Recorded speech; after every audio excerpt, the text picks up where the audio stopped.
Yes. So, Vora, and good evening to all of you who are sitting over here, my dear friends. It's a great occasion. We are going to have a wise word from Professor Vora. He's going to talk about effective talent management. He's our own alumnus who passed out in year 1968, graduated from the Department of Chemical Engineering and Technology. He's owning a company called Business Excellence Incorporated. He's the chairman and the president of the same company. He Little was bit vice closer. earned a lot of medals, and rightly so. And most prestigious to my, according to me, is Ishikawa gold medal. Of course, he is a great social worker also. He runs Blind Foundation, and he has raised good amount of money through that, and he has used that money for the blind people here in India. So, Professor Vora, now I'm inviting you to deliver your talk on effective talent management for the benefit of all of us. Professor Vora, please. Okay. Thank you, Anil Kumar ji. Good evening to everyone. And if I can request again together here, and today is the eighth session on effective talent management. Now, this topic is of critical importance because once you people start going into various organizations, whether it's companies, start your own company, join the research organization, or start in the academic field, how do you engage people so that they provide their best in terms of helping the organization? And remember, in the 21st century, everybody is a free agent. Now, if we don't take care of their issues, the needs and expectation, people are most likely to leave and they will go somewhere else where they find more support. So today we will discuss employee involvement and participation, motivation practices, and how to use some of the development practices so that they get fully engaged and provide the best value. Now, Walt Disney, who started the Disneyland and Disney World, he said that you can dream, design, and build a most beautiful place in the world, but to make that dream a reality, you need somebody, and that somebody is people. Without people, that dream will remain a dream. So let me share the presentation.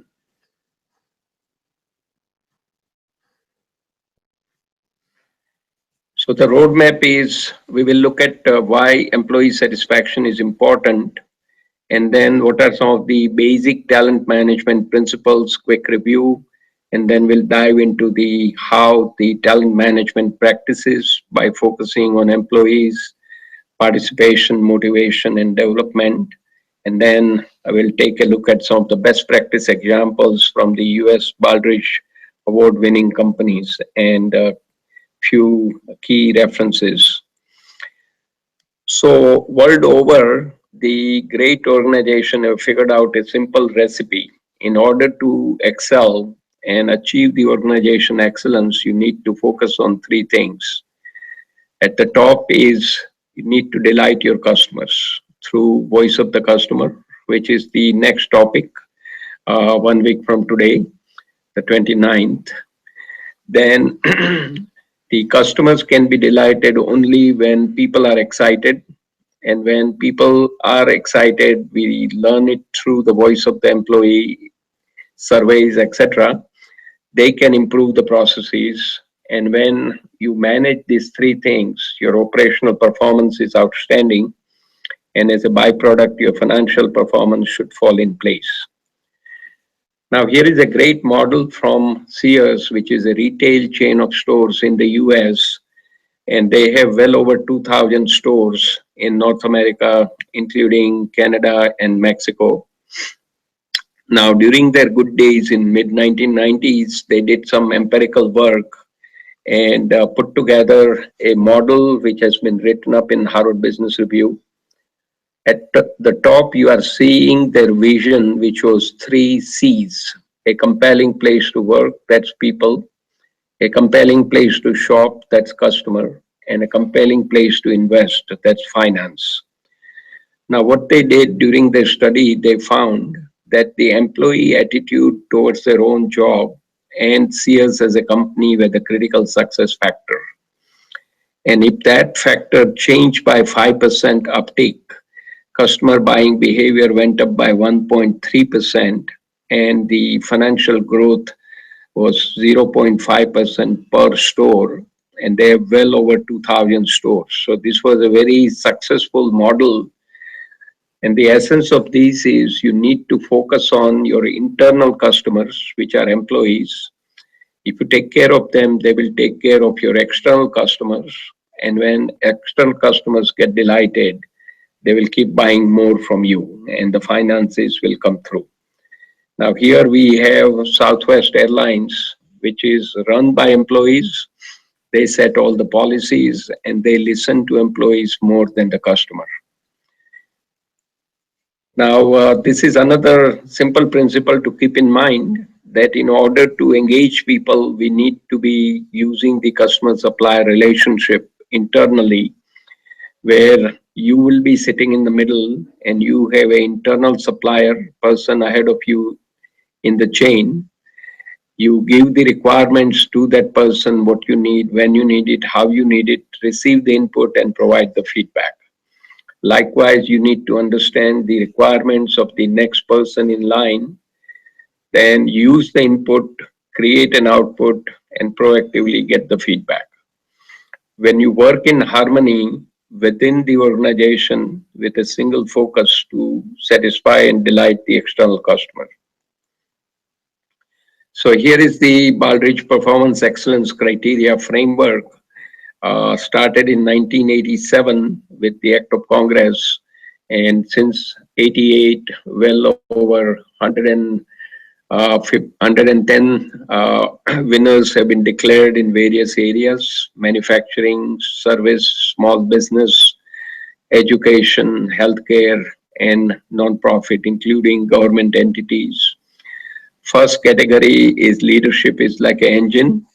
Without the engine, train doesn't go anywhere. And category 7 is the results. And to achieve the results, one is to manage strategic planning, which is the role of the leadership. Then you focus on various processes, customer, that's category 3, measurement analysis, knowledge management, category 4, workforce focus, category 5, and operations focus, category 6. By the way, the ISO and Six Sigma will sit in the box 6, the operations focus. Also, ISO 9000, there are 8 principles of quality management, and third principle, involvement of people.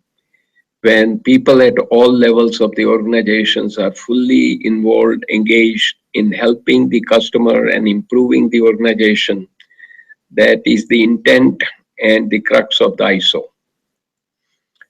Now, let's begin the dive into the talent management. And it starts with recruiting the great people. Then once you have the great people on board, you want to get opportunity for them to get involved. Set up some motivation practices, recognition, employee listening or suggestion system, etc. And then have some development interventions like education and training, coaching, performance feedback, etc. And if you do this all well, they will more likely to be staying with you. So the retention will be easier. And retention of the talent is a big issue all over the world. Now let's take a quick look at what's happening with respect to globalization and its impact on human resource management. So a lot of companies want to reach out globally and serve the global customers. However, all the markets are local markets, and under globalized economy, speed and urgency will separate the winners from the losers. And one need to have a deep understanding of local needs and national culture and customs and develop a local distribution. And in general, if you want to succeed, you focus on your core strength and outsource all your non-core services. So take a look at China. From the US, various multinationals went to China with the hope that they will have a booming market. Except one company, most of them have been driven away because they could not find a environment where they could succeed. Only company which has succeeded is Starbucks, which put its root over a longer period of time. They understood the local culture. They hired local people to run the stores and train them. And that's the only company having inroad in China. Our top human resource priorities all over the world are developing the leadership, recruiting high quality employees, and employee retention. Now, this comes out of the Rutgers University out of New Jersey, where a lot of good work is happening in the human resources side. Now, how to fill the talent gap? Great article from MIT Sloan Management Review. And what they are showing here, there are 5 problems. One is in the emerging markets, the players do not have a cultural knowledge. Secondly, they have a narrow thinking to push their products and services rather than think about providing integrated solution to the customers. The demographics and economics shows clearly there is a lack of qualified management personnel all over the world, and there is an expectation gap because companies are not loyal. People hop around, and the stability is minimum. And then the companies which do not have diversity in their workforce, they get blindsided. So the solution to this problem, according to the same author, is make the talent management plan match the business plan. In other words, provide a seat to the human resources vice president at the board level where he or she is sitting talking with the VP of manufacturing, VP of quality, VP of marketing, etc., and VP of finance, so that all of them collectively make a decision to bring the best talent. Because unless the HR highest level person, VP, is on that table, he or she will have no idea what type of strategic plan are created firsthand, and then what kind of talent you need to bring in to close the gap. So that's why very important to have a seat on the table. And second point is very relevant. It's not just the HR job to bring the people on board. It is once they are recruited, everybody should be managing the talent. Third, global excellence need local effectiveness. So you need to have customized hiring and development practices. And this is where I want to take a minute to explain. I came to know that the IIT Bombay people, where the director and several deans come to US at least once a year. They spend some time in major urban areas. They have interviews lined up for prospective faculty to come and teach for IIT Bombay, and they are given offer on the spot. When I came to know about our process, where it takes at least 6 months before offer can be completed, so just imagine if you are not fast enough and if you are not decisive enough, people will not come to you. You need to be at the cutting edge to grab the talent. Fourth, the support really matters. So when you hire good people, they need some coaching to grow, need to provide appropriate feedback, create networking opportunities, and definitely offer them executive education so they are all growing. And very last thing, measure what matters.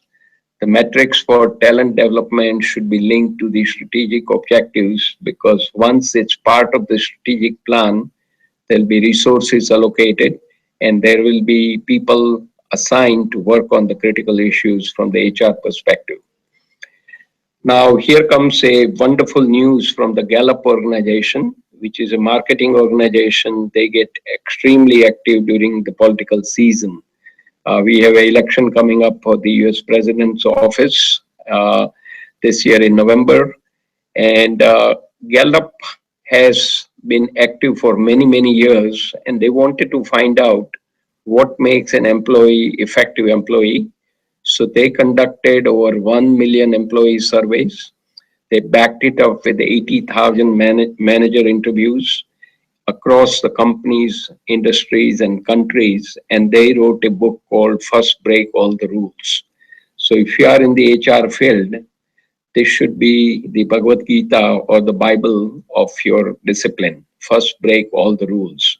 And that book is distilled into four nuggets on this slide.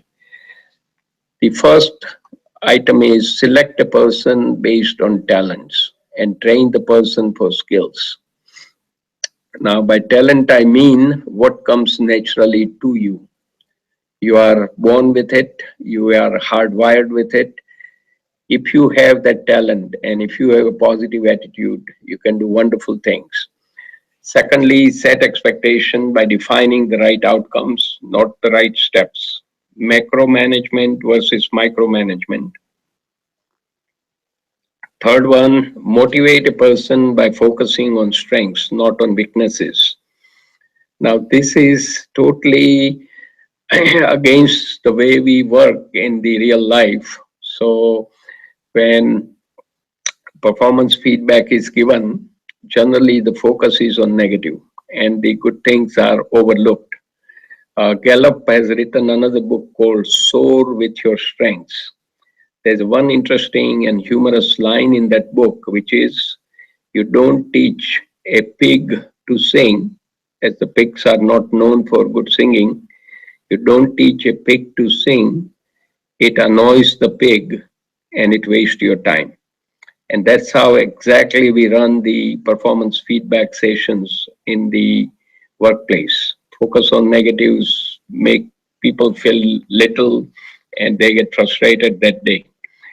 Last item is develop the person by finding their right fit, not just keep moving up in the ladder because then they occupy the position and they are the most ineffective for they reach the highest level of incompetence and they're occupying the spot, but useless to the organization, useless to themselves.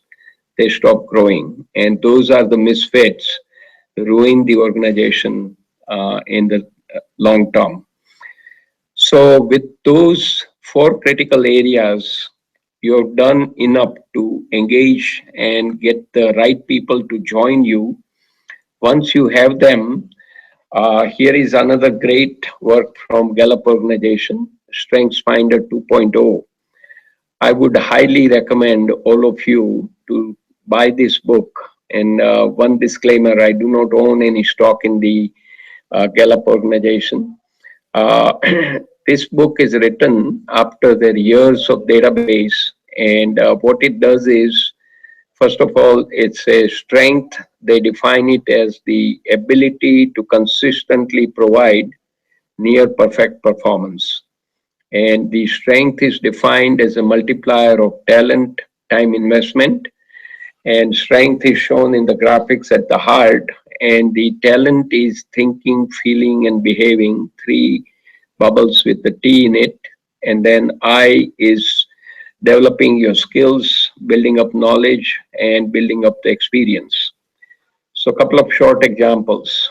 A coach found out that a ping pong player was very good with the forehand stroke.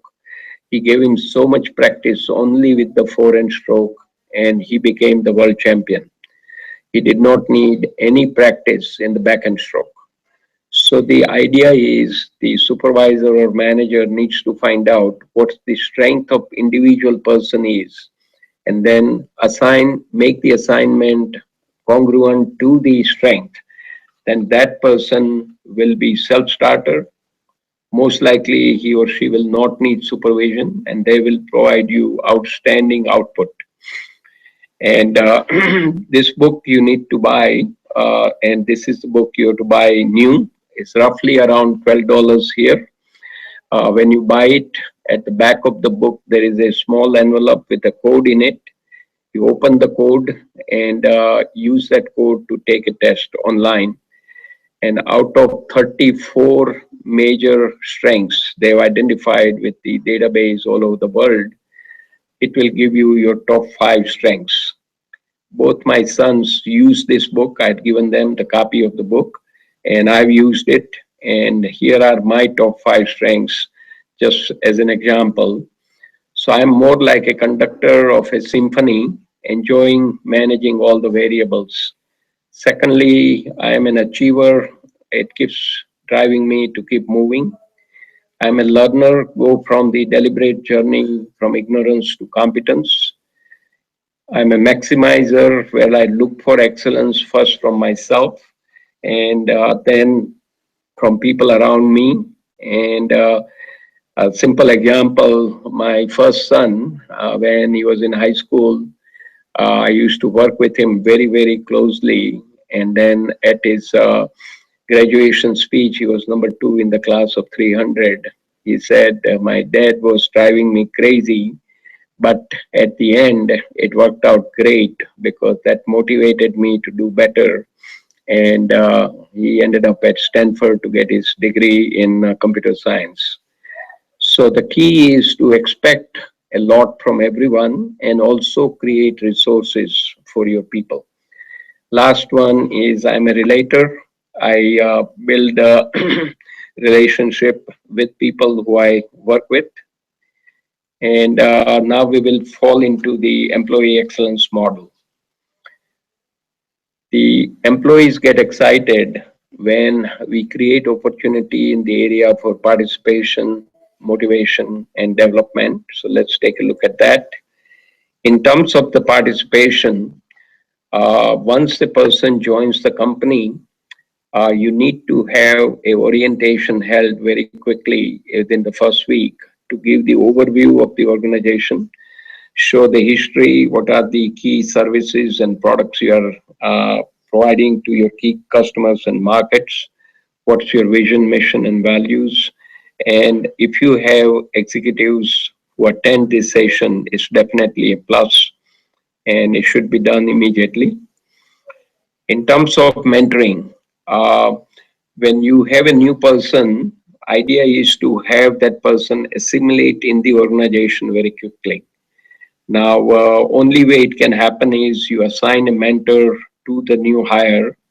So when I joined AT&T Bell Labs back in '83, on day one I had two mentors assigned. One was technical to show me the ropes, how to do things in the technical area, and then AT&T had a big focus on diversity management. So I had an Asian American mentor who put me into the Asian American network at the campus of 6,000 people working in one building. And there are a number of clubs you can join during lunchtime and after hours. Purpose of mentoring is to cut down the learning curve of the new hire, and it's a win-win because in general what happens is employees leave in the first 6 months when they feel not very welcome and nobody cares for them in the company, and if they are left out they will feel alienated and they will leave. And then it becomes a revolving door because it takes a lot of money to hire good people to the employment agency, etc. And then when they leave, you have to rehire, train, and the cycle goes in the wrong way. My personal comment is all of us should realize that wherever we are in our life, whatever we have achieved, it is due to the mentors who have come along the way, and starts with your parents, teachers, professors, and if you have worked even in your internship, the bosses, some of them will become your mentor and they become the lifeline for the rest of the life. And I have great fortune to have many, many mentors, and I keep up with them. And some of them have retired, but we still keep the family relationship going with them. Another one we have already covered in the past is the effective meetings. Now, this is one of the common disease all over the world to have too many meetings which are not meaningful, and they are most of them are boring. So first find out, do you really need a meeting? If you can do away without the meeting by writing an email or posting it on the internet, etc., that is fine. You don't have to waste people time. Always use purpose, agenda, and limit for every meeting. Invite the right people to attend. Must have a scribe and a facilitator, and conduct meeting evaluation, what worked well, what did not work well, and what could have been improved, and then create a quick meeting summary with a key discussion item and send it out within 24 hours if possible. Now here is a graphics where a dog and a cat are united to go for a six-pack of beer. So the moral of the story is when goal is there, common goal, even enemies can unite. So why not people who are working in the organization to work together and together everyone achieves more. In the teamwork sense, when a team is formed to tackle a specific issue, the members of the newly formed team, there'll be a storm brewing because everyone want to show off who they are and what they want to accomplish, and they want to show their positions and all that. You have to pass through the storming stage. So you come to a norming stage where you are going to be working together how the decisions will be made, whether that is going to be majority ruling or is it a consensus where 100% decision making is required, everybody needs to buy in, or the team leader will make a unilateral decision. You decide as a team. Once the norms are established, you are ready to perform and tackle the issue for which the team was formed. And once the team's work is done, issue is solved, results are obtained, the team needs to be disbanded. Now, the obligation of the management is to create a culture of cooperation, not competition, for the team's success and set very clear goals and expectations for every member of the team. And the role of the team leader is not to put the conflict under the rug because it's never going to go away. You need to ask those two people who are not seeing eye to eye to go on a sideline, resolve the issue, and come back with a solution. And if they cannot resolve the issues and still keep fighting, try to remove them from the team. Here is a great book by Patrick Lencioni, Five Dysfunctions of a Team. In general, whenever we work in the teams are not 100% functional. They have one of these five, or sometimes all five things are there, and that makes it a very, very suboptimal team. One is the absence of trust, and that is when people are not vulnerable to each other, they don't share their strengths and weaknesses, it's very difficult to build the trust. Second one, there is a fear of conflict. So when there is a meeting, few people speak up, the rest of the people keep quiet.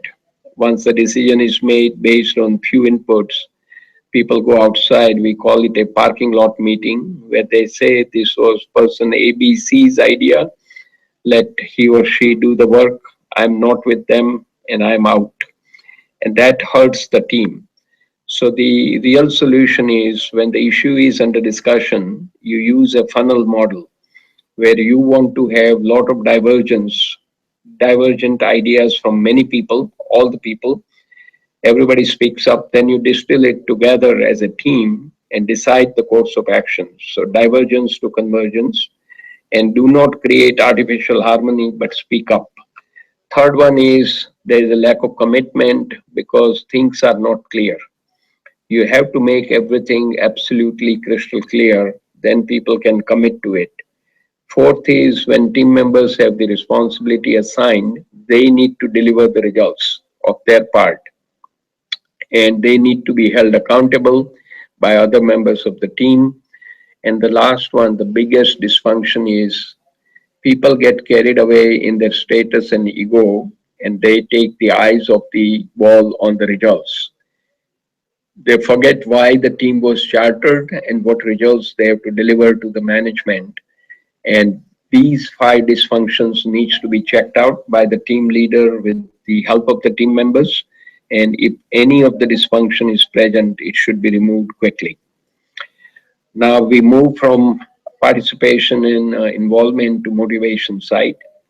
Here we need to think of four areas: recognition and celebration, which is a process issue; employee suggestion or listening, process issue; theory of strengths, which is the top management item. We already learned about it. Focus on strength and manage the weaknesses, and the empowerment. Empowerment is where you are given the responsibility to bring the results, but you are empowered or you have the authority to make necessary changes to the process and work the right way to get the results. Now, building up a case for recognition. So you need to think about in the last 6 months if you received any recognition, or did you give any recognition to others in the last 6 months? In your organization, do you have systematic recognition process, and for how long? And then the very fourth question is, how many of you think you are getting too much recognition? So when I ask this question around the world, it's like going to a Sunday prayer service where everybody has their heads down, nobody speaks up. So I've never seen a single person all over the world wherever I've given this topic saying that I am getting too much recognition. This is one of the least used intervention all over the world. And put it in a simplest way, when we were young, if somebody helped us, our parents taught us what to say, thank you. Then we go to colleges, get good degrees, and then we come to the workforce. We are at each other's throat, competing and forgetting the basic civility. Another support here is Aetna Life and Casualty. This is an insurance company. They conduct employee survey every year. When they ask supervisor to identify what's most important to employees, supervisor always says money. But when they ask people, they say the full appreciation of the work done. So in general, management doesn't get it. And I was part of the management team at AT&T Bell Labs, and I'd seen the same thing. Abraham Maslow's hierarchy of basic human needs. First level is survival, then level two, security, third level, social interaction, fourth level, ego status, place for myself in the world, and the last one is self actualization or realizing the full potential. The company give you level one and level two, but level three, four, and five can only be achieved when you are getting recognition. Another good theory to support the recognition concept is Hertzberg theory of hygiene, where he has identified dissatisfiers will produce job dissatisfaction when they are absent, and second set of items are motivators, which will provide job satisfaction when then present. So if you see, salary is not a motivator. Once you get enough money, giving more money is not going to be motivating a person. It's the achievement, the recognition of good work, the bigger and better responsibility, growth opportunity, and challenging job, that those are the motivators. Now, for recognition, here is a great company called Tennant Company, which manufactures streets sweeping and scrubbing equipment. So early in the morning, there is a small truck goes around and cleans all the streets. And this company is in Minnesota, in Minneapolis, in Minnesota, state of Minnesota. And they have written a book called Recognition Redefined. And their central idea is employees who feel good about themselves produce good results. And it was written up by Tom Peters in Search of Excellence book in '82 as one of the best in class company for recognition. So when I was working with AT&T Bell Labs, we visited them, did the benchmarking, and essentially used their process to set up a recognition process for the switching system business unit with 6,000 people across three countries, US, UK, and Netherlands. They had a very simple process to recognize people around the year, 365 days, because when performance feedback is done and you give the bonus and the money once a year, the rest of the 364 days, you need to think about how to recognize them when they do good work. So day to day, informal and formal three-tier approach, like three legs of a stool. So then it's a stable. Day to day, they created a simple database note, and it was in the supply room so people can go and use it and write a small note thanking people at various levels. Informal recognition, each department will do brainstorming to what to recognize, how to recognize. And formal is a nomination process. Individual and teams are selected best of the best. And in general, management needs training on how to give and receive recognition because it's a cultural issue globally. And the last thing, they keep a budget of $30 to $35 per employee for recognition, mainly for the formal recognition. Now, in employee motivation, this is the process we adopted at the AT&T Bell Labs Switching System Business Unit. We had a thanks a million notepad. Uh, One can also send an email thanking the person and copying the next level of management.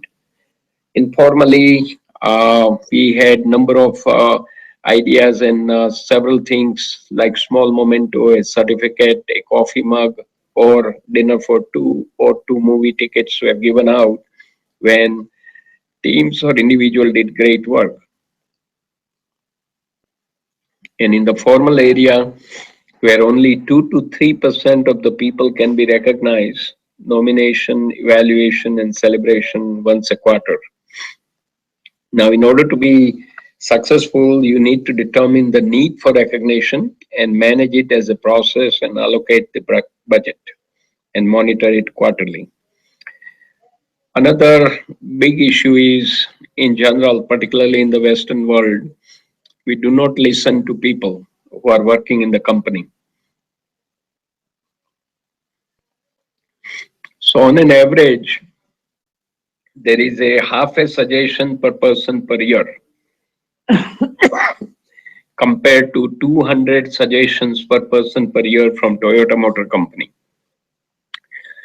The central idea is people who are working on the line and working at that level, they have the best knowledge how to improve and what to improve. So you need to create an avenue using the IT to set up a database, allow people to give input, and then those ideas which look promising by doing a quick cost benefit analysis, you need to develop them in a small team. And if idea works out, it can bring more revenue to the company.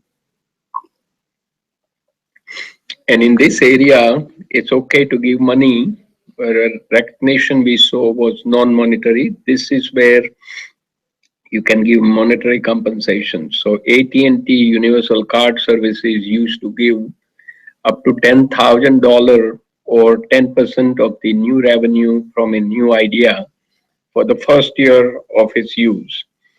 And once you recognize people, more and more people will start coming out with great ideas to help the organization.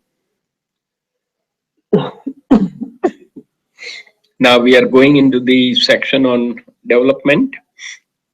Education and training is one of the critical issue where it should be a lifelong passion to continue to get new education and training and build up superior skills.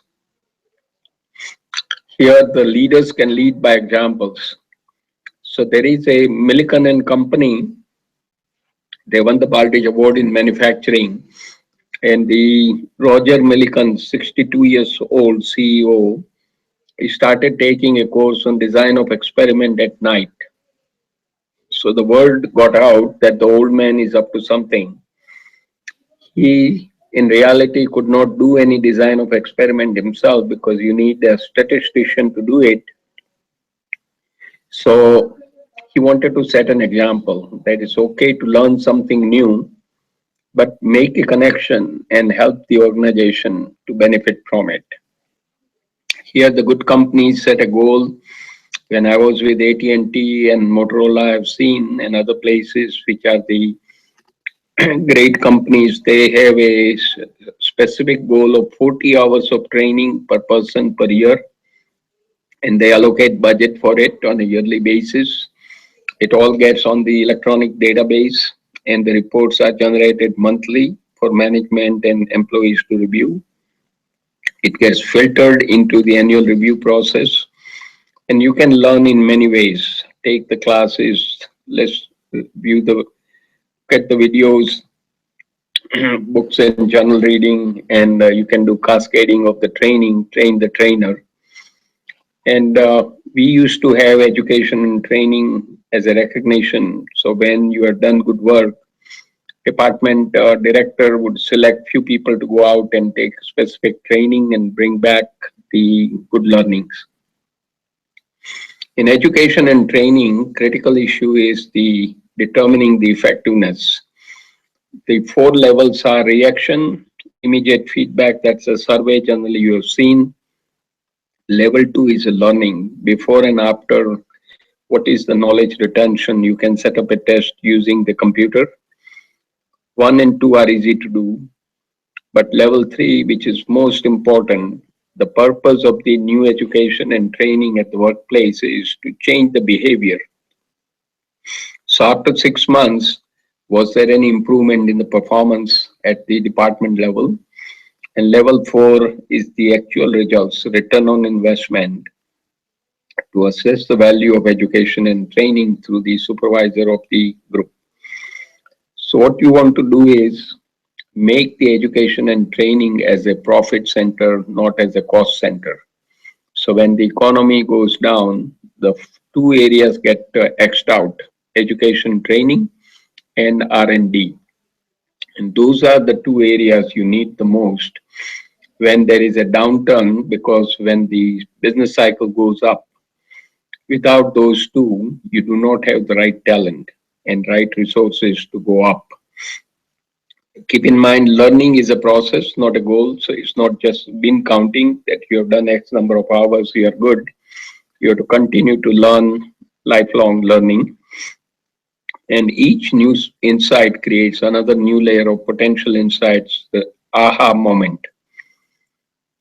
This is a Boston chart which shows when you plot your training effort on the y-axis and effectiveness on the x-axis, you get a gold star when you've done a lot of effort and you're very effective. Best place sweet spot is when you have done minimal effort and you are highly effective, the cash cow. You need to keep leveraging that. You spent great effort, top left, and you are not very effective. Those are the dog days. And then in the bottom left, you've not done any effort, so you can't expect anything. So don't worry about it. Another intervention is performance appraisal. Look at the gentleman, thumbs down. World over, we do it the wrong way. In general, the purpose of the performance appraisal is to provide a constructive feedback to the person so that he or she will become more proficient and add more value. And along the way, they will grow. So idea is it should be more frequent. It should be objective, focus on positives. And the latest thinking is 360-degree feedback, where instead of only one person, direct supervisor giving the feedback, you look at the 360-degree all around, your customer, supplier, peers, superior, and get the input, gets assimilated, and you come up with the area of strengths and area for improvement. And it should focus on the teamwork and look for the system's perspective without blaming individual. Employee satisfaction. This is good companies do it by using a third party once a year.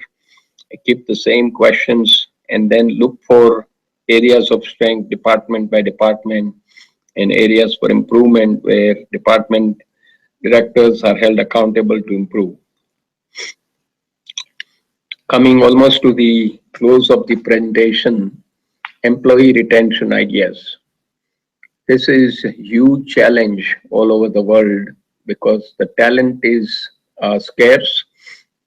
And how do you retain your people?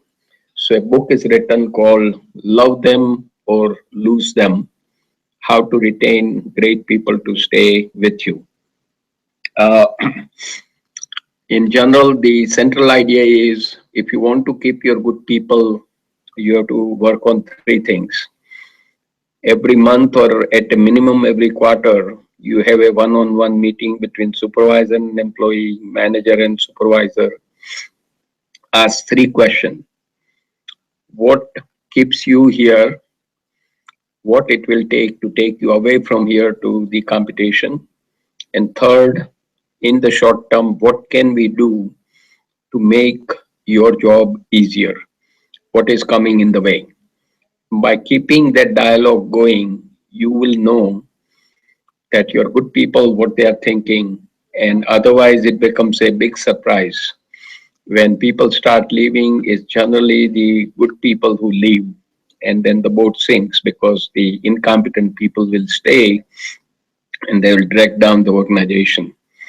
I'm going to just focus on few quick items on each one of them. Here, dignity, one need to show respect, and it's a mutual thing. If you respect people, they will respect you back. Item 9, information. If you have it, share it in real time because without information, your people cannot do the work. Item 10, jerk. Don't be the one. There is a great book written by two professors at the Stanford Graduate School of Business, Zero Tolerance for Jerks in the Workplace. Now, these jerks are the acidic people. Whatever they touch, it burns. And it is the role of the top level executive to find out who are these acidic and jerk people, put them on a notice, give them a special assignment. Either you change your behavior or you will be asked to leave. Passion, when your people have passion for certain thing, encourage it because it will keep them more engaged and motivated. Role of the leaders is to provide recognition, and then just tell the truth. Don't hide the things. Don't sugarcoat it, and give it as quickly as possible. Wellness, sustain it, because unless you're healthy, you're not able to be performing well. And lot of company here now, because we have an epidemic of overeating here in the Western world, at least in the US.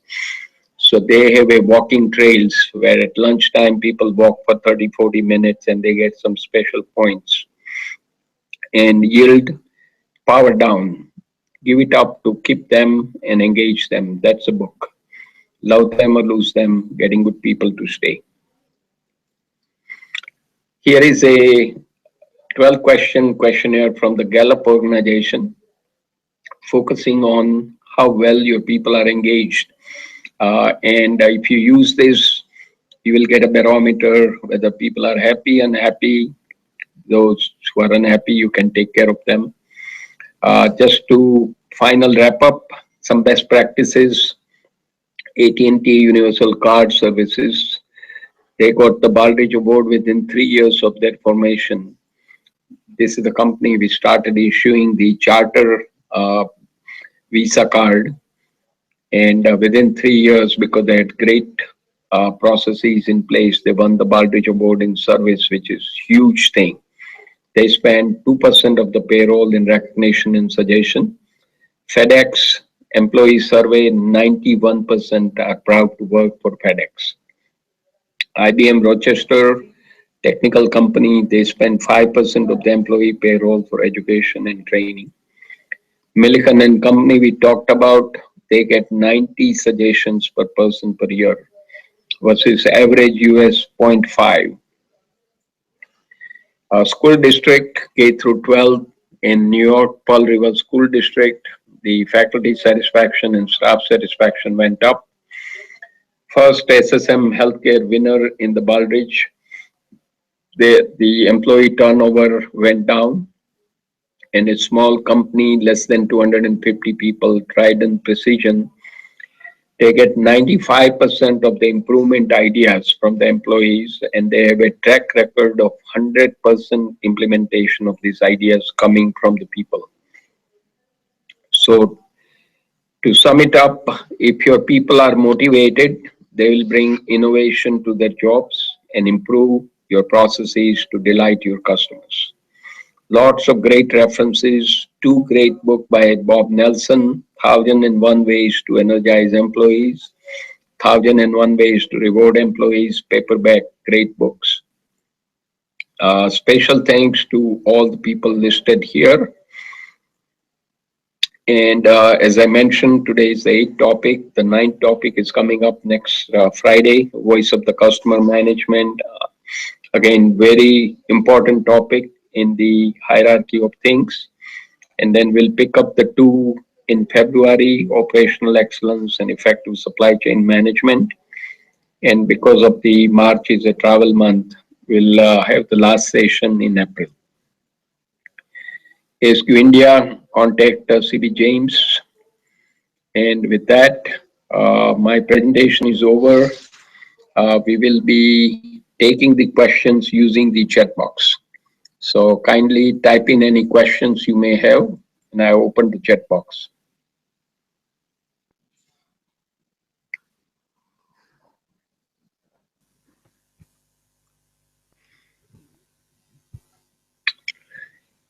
Sir, can you go to slide number 37? Sure.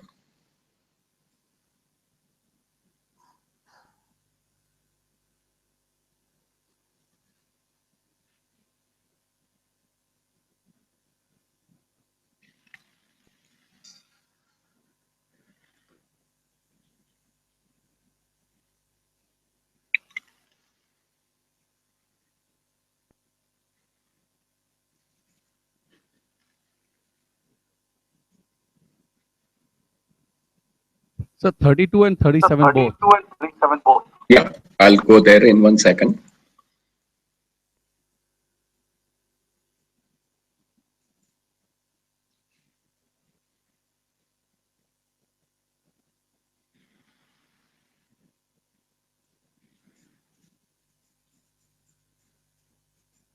Okay. Question, please.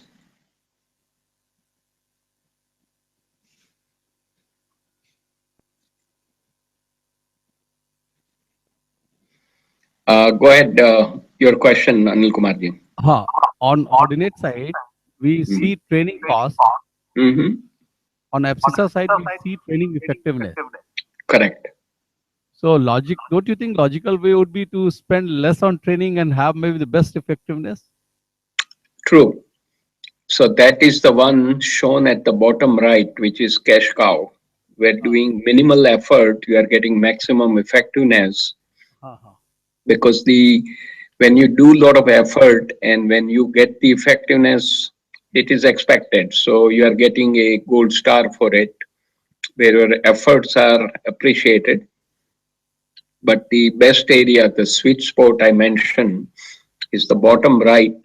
Minimum effort, maximum effectiveness, the point you are trying to make. And that's what is cash cow. You just want to take advantage of that situation. I thought maybe that should be the star idea kind of thing.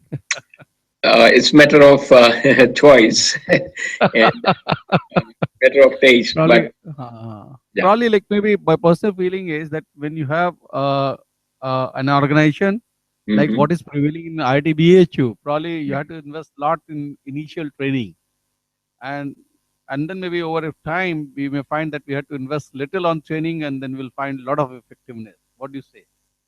Yeah. No, point is well made. And this is again a graphical depiction. One of my MBA team, of course, they got the A+ on their project, how to develop effective training program. And then you had a slide number 37.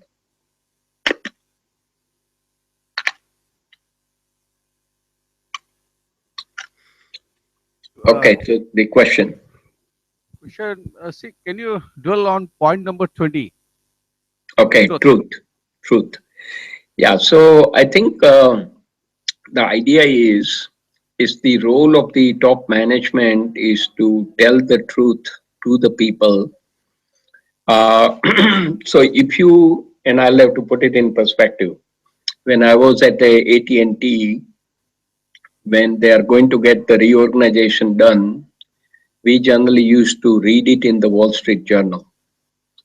So outsiders get the idea of what's happening in the company faster than the organization leaders willing to share it with their own people. Now, does it develop any trust? No. You have to tell your people first what's coming down the pike. Now, things are not always going to be rosy, right? So, if there is a issue, that issue needs to be shared with your people as soon as it's brought to your attention. And collectively, if you take them into confidence and tell the truth, they are willing to work with you to address the issue. Lot of time is the bad news in terms of how bad we are serving the customers or how bad the impact we have with our product or a service, and outsider get the wind of it faster than the insiders, then there is no trust. And when you have not told the truth to your people and you just keep sugarcoating, saying that yeah, everything is fine, and all of a sudden the bottom falls out, that is wrong. And this is what companies keep doing. So when the downturn happens, what they do is they don't share any plan. They keep planning at their management level, top level, how many people to X out, who will stay, who will not stay. And they don't announce it. They need to be forthright in saying that, look, our business has gone down. We can only retain, say, 90%, 10% has to go. And there'll be certain criteria established based on which 10% of the people will have to leave the organization. Or in some cases, if the management is enlightened, they would decide, and there are companies and examples where they decide that they will not let go anyone. Everybody will take a paycheck cut. They will uh, cut down on the overtime. Everybody will take, say, 10%, 15% cut until the time business bounce back. So that is the way to handle this issue. And in general, tendency of the higher level management is to hide the truth. They just think that they have the power. They don't have to share the truth and they don't have to share the everything. They just keep it close to the chest. And that hurts the organization because everybody is part of the organization. And when you don't take people into confidence, you lose their trust. That's a deadly thing. The issues will come and pass, but once you have lost the trust of your people, you cannot rebuild it. It's gone forever. Any additional questions? Uh, Maybe truth has to be told in a very naked form, or it has to be coated, probably sugar coated. I think sugar coating most of the time loses the value. What you need to do is show the perspective. So, what is the truth? And then it's not just sharing the truth, but what is the course of action we are going to take going forward, working together. And see, this is where the teamwork comes into play. Alone, highest level person can make a decision which could be good or bad. But if the decision is made collectively, then everybody's input is balanced and out of which a good course of action will emerge. So telling the truth, but what are the consequences and what's the course of action, those are the important things and which people forget. They just either sugarcoat it, so people don't have any idea. They will just say, for example, in the downturn example, that yeah, we have a slight impact on our business, but we are working on it. But secretly, they are planning to cut 50% of the people. They would not say that. And that hurts because if people know that certain percentage is going to be laid off, then they begin to make preparation to go and work at other place if they have opportunity. And in general, as I made a comment, when business downturns, it is the good people who begin to leave early. And then the boat will sink with the people who are not very competent. They are just sitting there, and the whole thing will collapse because of the incompetence. Uh, what is your thought, Anil Kumarji? That's where my problem is. Like maybe rightly said by giving the last example, you said like Hmm. maybe when the sick ship is about to sink, it is only the clever people who leave this ship first. So maybe Yes. yes, in case an organization is about to die, only Yeah. the good people will start moving out. Yeah. So this is what was said, seen like maybe in India also when the government introduced the scheme of VRS. Mm. So most of the people who were really capable and were running the show, basically they Mm. left, joined maybe the other organization. Yeah. So and finally, maybe after these people left the organization, the company they were serving, it it had gone to dogs. Yeah. This is the, Yeah. Yeah. And I think it all adds up to the leadership at the end of the day. If you don't have good leadership and good leaders who are listening to people, who are acting on the advice of the many people who are experts, that ship is going to sink one of these days. And that is the problem we are facing at many, many locations. And more you think about it, it is a leadership which makes it or breaks it. And unfortunately, leaders don't get engaged. They keep themselves aloof from the rest of the troops, and they don't listen to the people who are coming to help them and provide advice and guidance, because they are above all this and they know it all. And as I had made a comment that in India we have 1.25 billion people with MBAs, and in my vernacular in Gujarati, MBA means in English, I know it all. Mane badu avde che. I know it all. So that's the common problem we have, and we need to break through that. Okay, any additional thoughts? Otherwise, it's getting late. I want to thank all of you so that you can make your dinner. And any closing comments? You are not coming. The audio is not there. Hello, hello. Yeah, go ahead. Yeah, keep Yes, it very I want close to to thank you the. for giving a valuable time to us, and we are really looking forward for your next lecture. Uh, Okay. I hope we will, more students will come and join the next lecture. Okay, thank you, sir. Okay. Thank you. Thank you all. And we'll see you next Friday.